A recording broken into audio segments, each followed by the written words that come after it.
বুদ্ধ পূর্ণিমা কবে?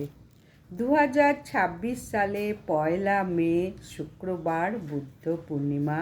বুদ্ধ পূর্ণিমা শুরু হবে 30 এপ্রিল রাত 8টা 27 মিনিট থেকে শেষ হবে 1 মে শুক্রবার 9টা 39 থেকে 10টা 52 মিনিট পর্যন্ত।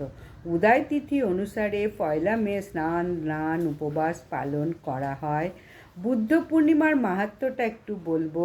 বুদ্ধ পূর্ণিমা বৈশাখ মাসের শুক্লপক্ষের পূর্ণিমা তিথি, যা গৌতম বুদ্ধের জন্ম, বোধিলাভ এবং মহাপরিনির্বাণের ত্রিগুণ মাহাত্ম্য বহন করে। এই দিনে বুদ্ধের লুম্বিনীতে জন্ম, বোধগয়া পূর্ণ জ্ঞানলাভ এবং কুশীনগরে নির্বাণলাভ ঘটেছিল বলে মনে করা হয়।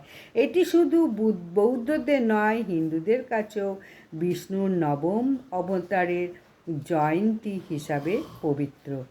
পূর্ণিমার চন্দ্রালোক জ্ঞানের প্রতীক। এদিন স্নান, দান, ধ্যান ও চন্দ্রার্ঘ্য মানসিক শান্তি, সুখ, সমৃদ্ধি এনে দেয়। শাস্ত্রে জল ভর্তি পাত্র দান করলে গরু দানের সমান পুণ্যদায়ক হয়।